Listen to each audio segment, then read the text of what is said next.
그리고 우리가 세금 계산서를 이제 지금 수취를 하더라도 그 매입세 공제가 안 되는 경우가 발생을 하잖아요. 그죠. 네. 그런 거는 뭐 많겠지만 예전에 우리가 처음 유튜브로 시작했을 때로 한번 떠올려 보면 이제 네. 여행을 해요, 과거로.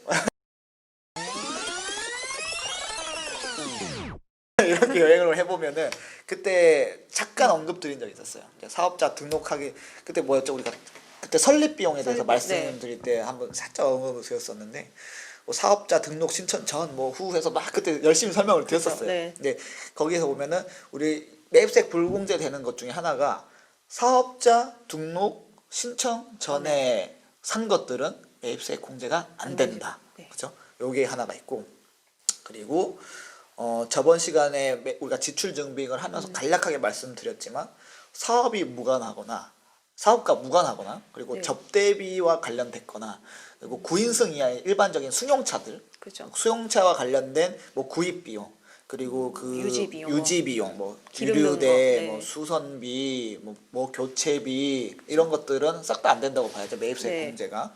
그리고 나서 뭐 저번 시간에 제가 기억에 통유리 세무사님께서 말씀해 주셨던 것 같은데 뭐 토지 네, 관련해 가지고 토지 조성과 관련된 매입세액들 네. 그런 것들은 다 세금 계산서를 수취를 하더라도 매입세 공제는 공제가 되지 안 돼요. 않는다. 네. 네. 그리고 뭐 추가적으로 하나 더 말씀드리자면은 매입처별 합계표에 부실 기재를 한다던가 그죠. 아니면은 뭐 필요적 세금 계산서 우리가 발급했는데 거기에 필요적 기재 사항들이 약간 뭐 부실 기재가 됐다던가 그런 그런 경우에는 수치를 하더라도 매입세 공제는 되지 않으니 이거는 알아두시면 좋을 것 같습니다. 네. 그리고 뭐 또 하나 더 이슈가 있다면 이제 공제 쪽으로 해서 하나 더 개인은 되지만 법인은 안 되는 것은 신용카드 매출점표 등 발행 공제가 있어요.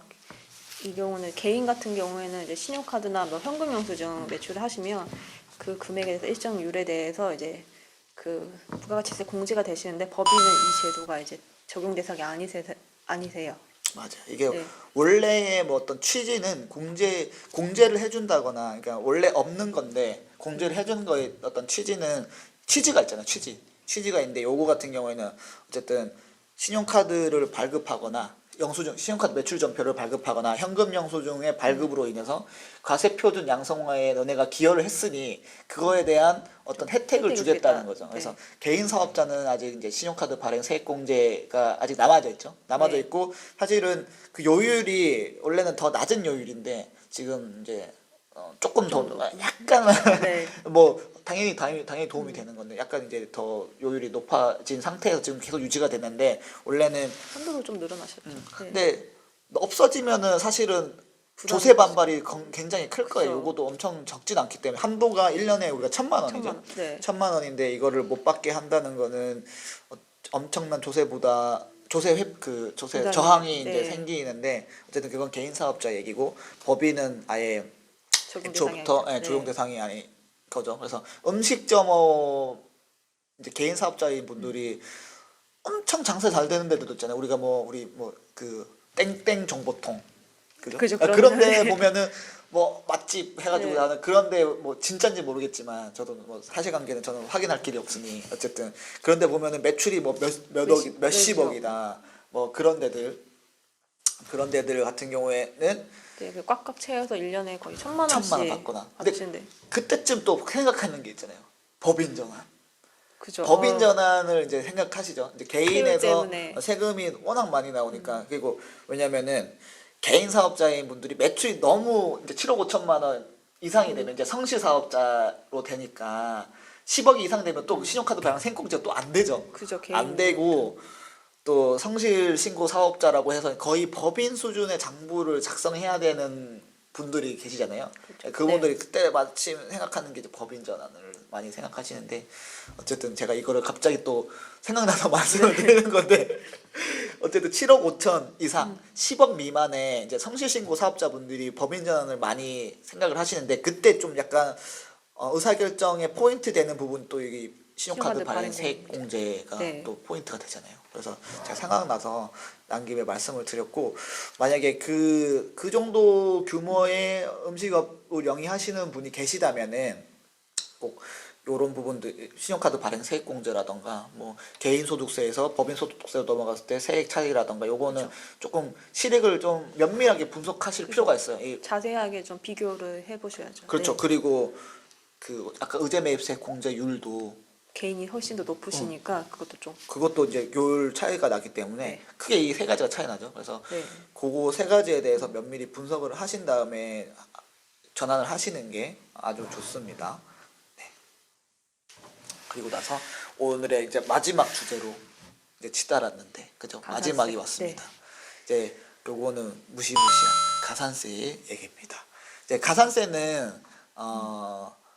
부가가치세 쪽에서는 가산세가 신고 관련 가산세, 그리고 납부 관련 가산세, 기타 뭐 세금 계산서 관련 가산세, 뭐 여러 가지가 좀 아마 많죠. 학계표 가서 네. 또 기타 등등이 있는데, 네, 뭐 크게 세 가지로 나누자면 신고, 납부, 급외라고 그냥 우리가 임의적으로 한번 나눠서 설명을 드릴 거고요. 신고 관련 가산세에 대해서 한번 우리 홍유리 세무사님께서 설명을 부탁드리겠습니다. 부가가치세를 이제 다음 가세 기간에 다음 달 25일까지 신고하고 납부를 하셔야 되는데, 그 가세 신고 기한까지 신고를 안 하시게 되면 그 신고해야 되는 이제 세액의 20%를 이제 무신고 가산세를 납부를 하셔야 되고요.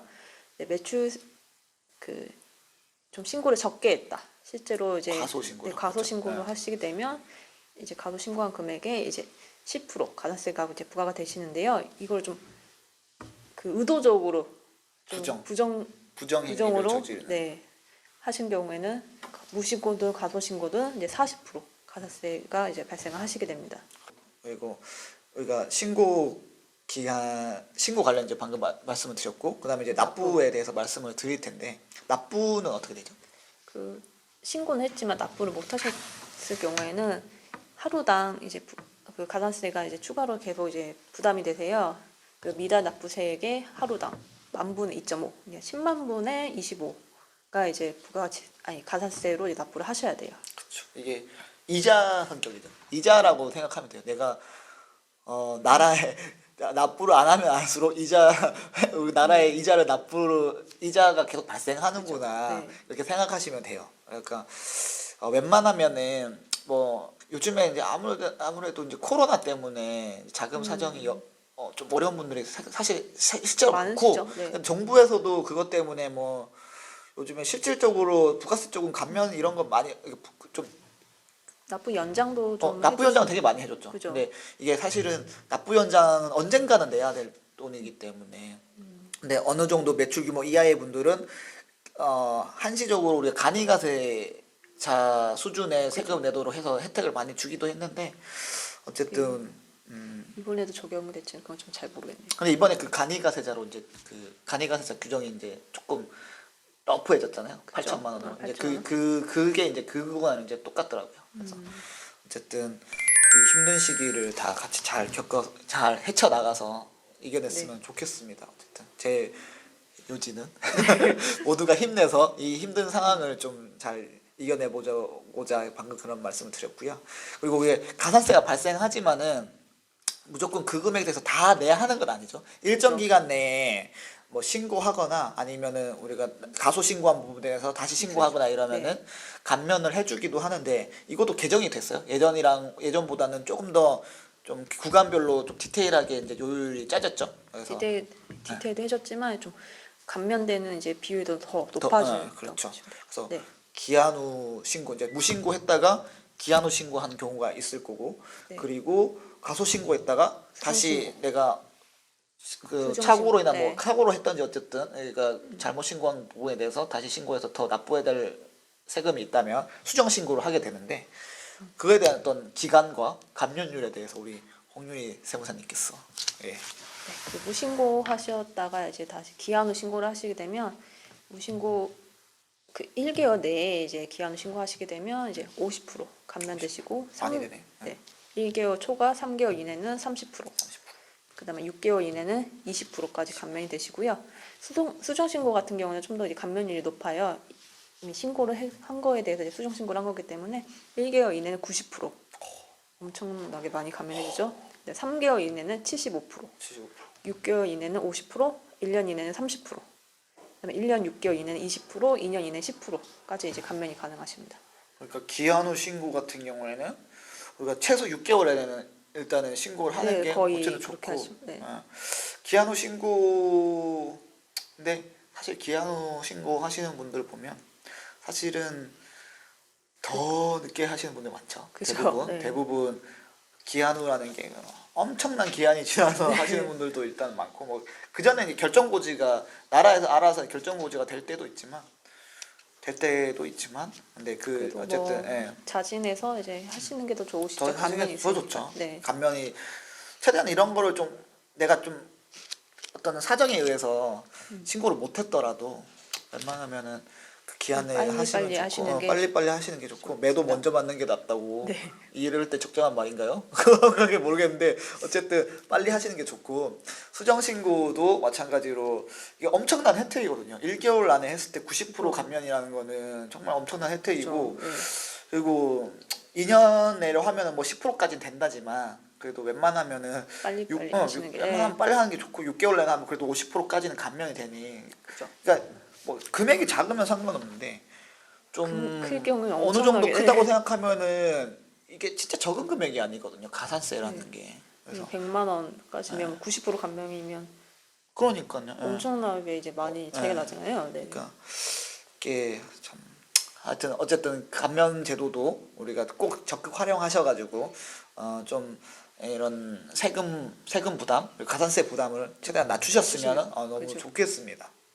그래서 그 이외에 이제 가산세들은 사실 뭐 세금 계산서 관련 가산세도 있고 뭐 되게 네, 여타 합계표 관련 가산세도 있고 있고. 되게 많은데 이런 거는 저희가 앉아서 막 이렇게 설명드리면은 그냥 지루할 뿐이라서 네. 요거는 따로 제가 정리를 하던가 해서 뭐 블로그라든지 그런 SNS나 어떤 그런 뭐죠? 수단을 통해서 게시를 해놓을 테니까 그걸 참고해 주시면 좋겠고요.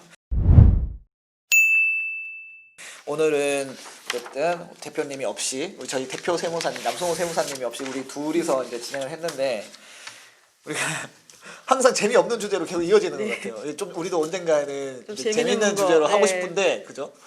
우리가 다음 시간에는 좀 더 우리가 재밌는 주제로 찾아뵐 수 있도록 노력하겠습니다. 감사합니다.